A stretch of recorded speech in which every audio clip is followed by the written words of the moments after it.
Good morning guys. तो चलिए start करते हैं आज के यानी कि 11 जुलाई के इंपॉर्टेंट करंट अफेयर्स को। देखिए हमारा पहला प्रश्न क्या है, और ये प्रश्न बड़ा इंपॉर्टेंट है कि जुलाई 2022 में किसने विंबलडन ओपन में पुरुष एकल का मेन सिंगल का टाइटल जीता। तो आंसर होगा नोवाक जोकोविच ने। और नोवाक जोकोविच ये किस देश के टेनिस प्लेयर हैं, तो सर्बिया के हैं। और 2022 का ये तीसरा ग्रैंड स्लैम है विंबलडन ओपन, जो कि आप देखोगे। आपको पता है साल में 4 ग्रैंड स्लैम होते हैं, Australian open, French open, Wimbledon open और यूएस ओपन। उनमें से सबसे पुराना यही है विंबलडन ओपन। इसमें मेन सिंगल का टाइटल जीत लिया है सर्बिया के टेनिस प्लेयर नोवाक जोकोविच ने। अब यहाँ पे मैं आपको 2 पॉइंट बताऊंगा, बिल्कुल ध्यान से सुनना। अब सबसे ज्यादा बार विंबलडन ओपन जीतने के मामले में नोवाक जोकोविच दूसरे नंबर पे आ गए हैं। कितनी बार जीत चुके हैं? 7 बार।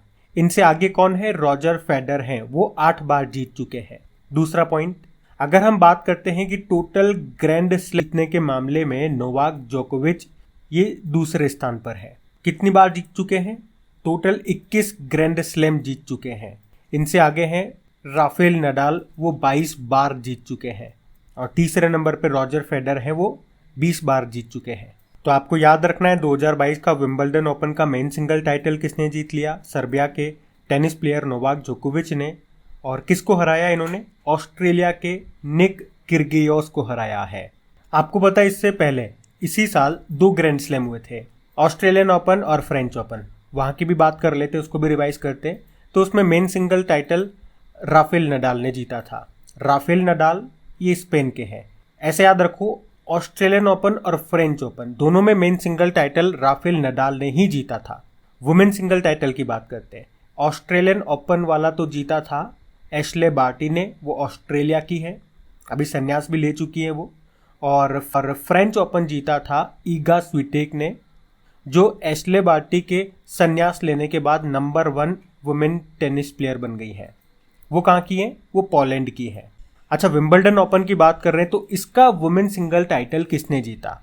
अगर आपको पता है तो कमेंट बॉक्स में टाइप करके बताओ, क्योंकि आगे उसका अलग से मैंने क्वेश्चन रखा है, वहां हम उसको करेंगे। अलग से क्वेश्चन इसलिए रखा है क्योंकि वो नाम इंपॉर्टेंट है। तो आपको पता है इन सभी क्वेश्चंस का क्विज बना करके अपलोड करते हैं ताकि इनका टेस्ट आप लगा सके। तो अलग से क्वेश्चन बनेगा तो वो टेस्ट में आपको क्वेश्चन मिलेगा, तो आपको चीज़ें याद रखने में आसानी रहेगी। और सेशन अच्छा लगे तो लाइक करके शेयर ज़रूर करना। अच्छा, यहाँ एक और स्टैटिक क्वेश्चन आपका क्लियर कर दूं। साल में 4 ग्रैंड स्लैम होते हैं, तो प्रश्न पूछ लिया जाता है कई बार कि कौन सा ग्रैंड स्लैम किस कोर्ट पे खेला जाता है। तो याद रखना बड़ा आसान है, पहला और आखिरी वाला यानी कि ऑस्ट्रेलियन ओपन और यूएस ओपन ये हार्ड कोर्ट पे होता है। सेकंड नंबर का जो फ्रेंच ओपन है वो क्ले कोर्ट पे होता है, और ये विंबलडन ओपन होता है ग्रास कोर्ट पे। ध्यान रखो ये सब। बढ़ते आगे। अब आपको बताना है एसबीआई जनरल इंश्योरेंस के नए एमडी सीईओ बन गए। कौन बन गए? पारितोष त्रिपाठी बन गए। तो अभी एसबीआई जनरल इंश्योरेंस ने पारितोष त्रिपाठी को अपना एमडी सीईओ बनाया है। ये किनका स्थान लेंगे? ये पीसी कांडपाल का स्थान लेंगे। देखो, एसबीआई जनरल इंश्योरेंस की पहले बात करते हैं। स्थापना होती है 2009 में, मुंबई में हेडक्वार्टर है। अभी आपको याद होगा cyber vault as insurance plan इसने लॉन्च किया था, और अभी ग्लोबल हेल्थ केयर प्रोग्राम भी लॉन्च किया था। और उससे पहले हैशटैग बहाने छोड़ो टैक्स बचाओ कैंपेन शुरू किया था, और इसने ही आरोग्य संजीवनी हेल्थ इंश्योरेंस प्लान भी लॉन्च किया था। क्या आप बता सकते हो अभी हमारे डेप्यूटी इलेक्शन कमिश्नर कौन बने? उप चुनाव आयुक्त आर.के. गुप्ता बने। और वैसे हमारे मुख्य चुनाव आयुक्त चीफ इलेक्शन कमिश्नर कौन है? राजीव कुमार है, 25वें नंबर के हैं। अभी फाइनेंशियल एक्शन टास्क फोर्स के प्रेसिडेंट बने थे टी राजा कुमार। और बॉम्बे स्टॉक एक्सचेंज के चेयरमैन कौन बने? एस मुंदड़ा बने। ये नाम भी याद रखना। बढ़ते आगे। चलो फिर बताओ, अभी हाल ही में मिसेज यूनिवर्स डिवाइन 2022 का खिताब किसने जीता? तो आंसर होगा पल्लवी सिंह ने। तो कानपुर की हैं ये मिसेज पल्लवी सिंह, जिन्होंने अभी मिसेज यूनिवर्स डिवाइन 2022 का खिताब जीत लिया है। आपको याद है अभी फेमिना मिस इंडिया 2022 का खिताब किसने जीता था? सिन्नी शेट्टी ने, ये कर्नाटक की हैं। और खुशी पटेल याद है मिस इंडिया वर्ल्ड वाइड 2022 का खिताब जीता था। और मिसेज वर्ल्ड 2022 का खिताब किसने जीता? शाइलिन फोर्ड ने, ये अमेरिका की है। उससे पहले मिस यूनिवर्स 2021 का खिताब जीता था हरनाज संधू ने, वो चंडीगढ़ की है। और उस पेंजेंट का आयोजन कहां पे हुआ था? इजराइल में हुआ था। उसके अलावा मिसेज इंडिया वर्ल्ड 2022-23 का खिताब जीता था सरगम कौशल ने। तो ये नाम भी याद रखना। बढ़ते आगे। चलो प्रश्न आ गया कि जुलाई 2022 में किसने विंबलडन ओपन में महिला एकल का खिताब जीता? तो आंसर होगा एलिना रिबाकिना। Elena Rybakina. ये कहां से है? तो ये कजाकिस्तान की टेनिस प्लेयर है। शायद पहली बार ही इनका नाम आपने सुना होगा, लेकिन अब याद रखना है। क्या नाम है? Elena Rybakina. कजाकिस्तान की है ये। इन्होंने अभी विंबलडन ओपन में वुमेन सिंगल का टाइटल जीत लिया। इन्होंने किसको हराया? ट्यूनिशिया की ओंस जब्बूर को हराया। तो याद रखना एलिना रिबाकिना। और आपको बता दूं कि ये ग्रैंड स्लैम चैंपियनशिप में वुमेन सिंगल का टाइटल जीतने वाली कजाकिस्तान की पहली टेनिस प्लेयर है। अच्छा, एक और प्रश्न याद रखना, वर्ल्ड टेनिस डे कब मनाया जाता है? तो मार्च के पहले सोमवार को मनाते हैं। इस बार हमने 7 मार्च को मनाया, ध्यान रहेगा ये। बढ़ते आगे, चलिए बताइए, अभी हाल ही में एक्सिस बैंक ने वेतन खातों के प्रबंधन के लिए किस भारतीय सेना के साथ समझौता किया? तो आंसर होगा भारतीय वायुसेना। तो रक्षा कर्मियों की सैलरी अकाउंट के मैनेजमेंट के लिए एक्सिस बैंक ने अभी इंडियन एयरफोर्स के साथ समझौता किया है। तो इन वेतन खातों में 56 लाख रुपए, 56 लाख रुपए तक व्यक्तिगत दुर्घटना कवर और 1 करोड़ रुपए के हवाई दुर्घटना कवर जैसे लाभ मिलेंगे। और इसके अलावा एक्सिस बैंक अपनी पावर सल्यूट पहल के तहत रक्षा सेवा वेतन पैकेज की पेशकश भी करेगा। आप बताओ, अभी हमारे एयर चीफ मार्शल कौन है वर्तमान में? विवेक राम चौधरी हैं। और एयरफोर्स डे 8 अक्टूबर को मनाते हैं। Naval chief are Hari Kumar हैं। और नौसेना दिवस 4 दिसंबर को मनाते हैं। और थल सेना प्रमुख अभी नए बने थे मनोज पांडे 29 नंबर के। और आर्मी डे 15 जनवरी को मनाया जाता है।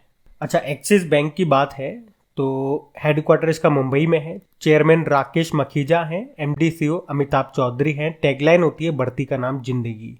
अभी एक्सिस बैंक ने ही house work is a work पहल को शुरू किया था। उसके अलावा देश में पॉइंट ऑफ सेल मशीन स्थापित करने वाला दूसरा सबसे बड़ा बैंक बना था ये। और इसे अभी IFR एशिया अवार्ड्स 2021 में Asian bank of the year का अवार्ड मिला था।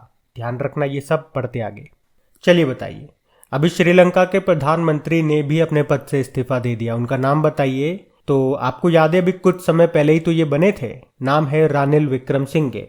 आपको पता है श्रीलंका में आर्थिक संकट के खिलाफ देश भर में भारी विरोध प्रदर्शन चल रहा है। और अभी कुछ समय पहले वहां के जो प्रधानमंत्री थे महिंद्रा राजपक्षे, उन्होंने इस्तीफा दे दिया था। उसके बाद यूनाइटेड नेशनल पार्टी के रानिल विक्रमसिंघे ये प्रधानमंत्री बने थे।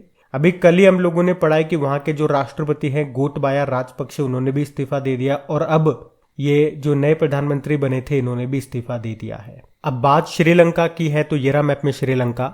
आपको याद है इसकी 2 कैपिटल होती है। कमर्शियल कैपिटल इसकी कोलंबो है। यहीं पे आपको एशियन क्रिकेट काउंसिल का हेडक्वार्टर मिलेगा। एडमिनिस्ट्रेटिव कैपिटल इसकी श्री जयवर्धनीपुरम कोट्टे है। करेंसी है श्रीलंकन रुपी। और प्रेसिडेंट और प्रधानमंत्री तो अब क्या ही बताएं आपको, अभी तो इस्तीफा दे दिया सबने। आपको बताएं भारत और श्रीलंका के बीच में एक स्ट्रेट है जिसका नाम है पाक स्ट्रेट, हिंदी में कहते हैं पाक जलडमरू मध्य। और भारत और श्रीलंका के बीच में कौन कौन सी एक्सरसाइज होती है?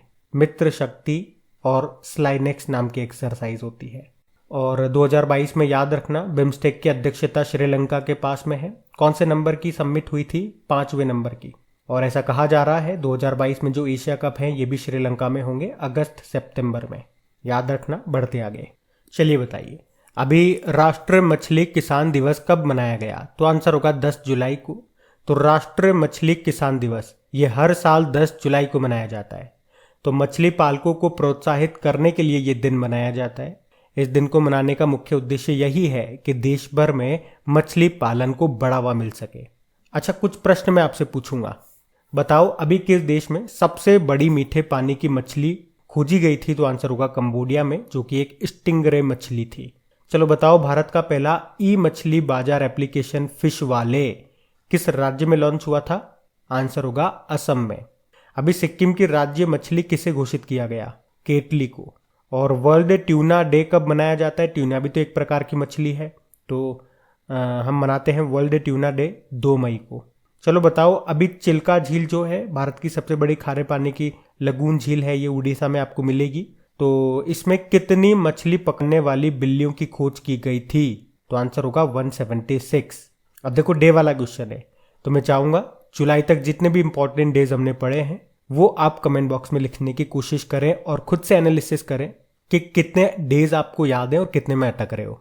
और आपको बताएं, इन सभी क्वेश्चंस का क्विज बना करके हम लोग अपलोड करते हैं, तो आप सभी लोग क्विज जरूर लगाया करो। वहां पे आपको रैंकिंग भी मिलेगी।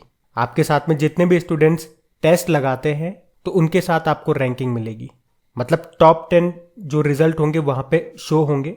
आपको ऐसा लगता है मुझे तो सब आता है, तो आप वहां रैंकिंग में जाकर के देखो कि आता तो सबको है, लेकिन फिर भी कितने स्टूडेंट्स आपसे आगे हैं। आपने ये बात तो सुनी होगी ना, 0.1 से भी रैंक यानी कितनी ऊपर नीचे हो जाती है, तो वहां आपको पता लगेगा एक एक दो दो सेकंड से कितने रैंक पीछे हो जाते हो, कितने रैंक आगे हो जाते हो आप। तो आता सबको है, लेकिन कितनी स्पीड से आप उस क्वेश्चन को अटेम्प्ट कर पा रहे हो ये पता लगेगा जब आप टेस्ट लगाओगे। देखो दो ही चीजें होती है, एक तो आपको आंसर का आना और एक जल्दी आना। टाइम भी इंपॉर्टेंस रखता है ना। तो टेस्ट जरूर लगाया करो, टेस्ट लगाने से प्रैक्टिस बढ़ेगी आपकी और साथ में रिवीजन तो होगा ही, जो कि बहुत जरूरी है। लिंक आपको नीचे डिस्क्रिप्शन में मिल जाएगा क्रैक एग्जाम एप्लीकेशन का, वहीं पे पीडीएफ भी मिलेगी। बढ़ते आगे, चलो बताओ जुलाई 2022 में किस राज्य में आम महोत्सव 2022 का आयोजन किया गया? तो आंसर होगा उत्तर प्रदेश। तो अभी 4 से लेकर 7 जुलाई 2022 तक उत्तर प्रदेश के लखनऊ में आयोजित किया गया ये आम फेस्टिवल 2022 किसके द्वारा? उत्तर प्रदेश के मुख्यमंत्री योगी आदित्यनाथ के द्वारा। और पूरे विश्व के 65% आम भारत में मिलते हैं, ये डेटा भी बताया गया, ये भी याद रखना। आम महोत्सव से आपको जरूर कुछ याद आ रहा होगा, अगर डेली आप हमारे करंट अफेयर्स का लेक्चर पढ़ते होंगे तो आपको याद आ रहा होगा। अभी एपिडा मतलब agricultural and processed food products export development authority, इसने बताओ कहां पे मैंगो फेस्टिवल का आयोजन किया था? अभी इसी साल की बात है, तो आंसर होगा बहरीन में। और अभी कुछ दिन पहले हमारे खाद्य उपभोक्ता मामलों के जो मंत्री हैं पीयूष गोयल जी, इन्होंने कहां पे मैंगो फेस्टिवल का आयोजन किया था? तो आंसर होगा बेल्जियम में, ये भी याद रखना। चलो बताओ कचाई लेमन फेस्टिवल का आयोजन कहां पे किया जाता है? मणिपुर में। और आपको याद है फलों के उत्पादन में कौन फिर से नंबर 1 रहा? आंध्र प्रदेश। लेकिन सब्जियों के उत्पादन में इस बार उत्तर प्रदेश नंबर 1 रहा।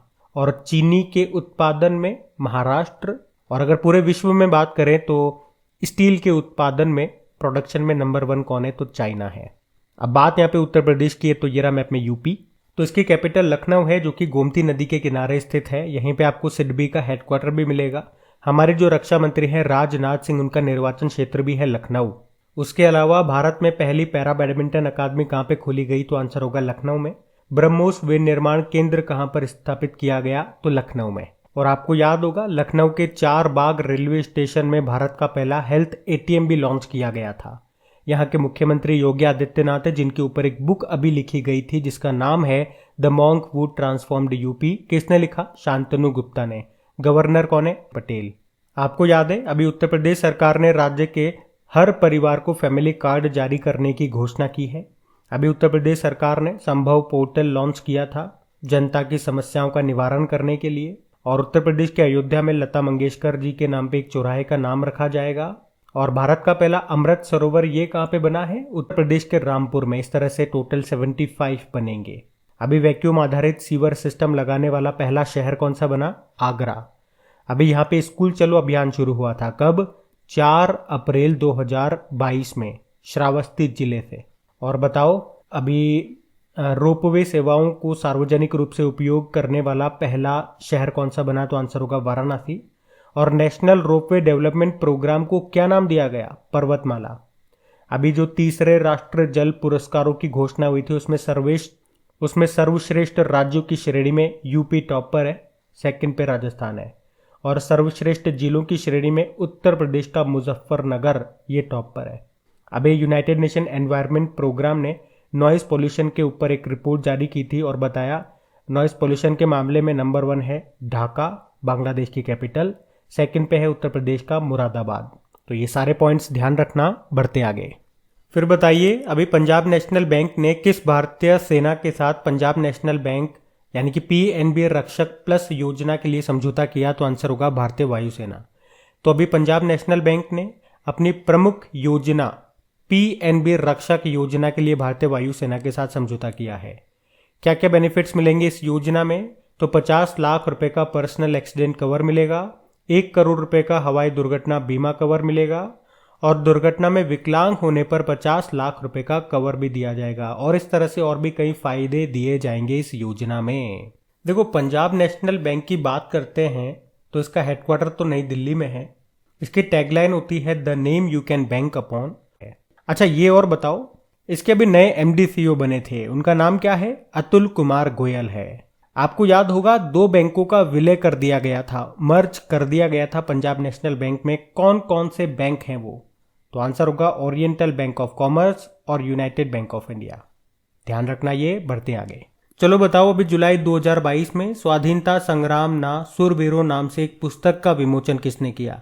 तो आंसर होगा मीनाक्षी लेखी। केंद्रीय विदेश और सांस्कृतिक राज्य मंत्री है मीनाक्षी लेखी।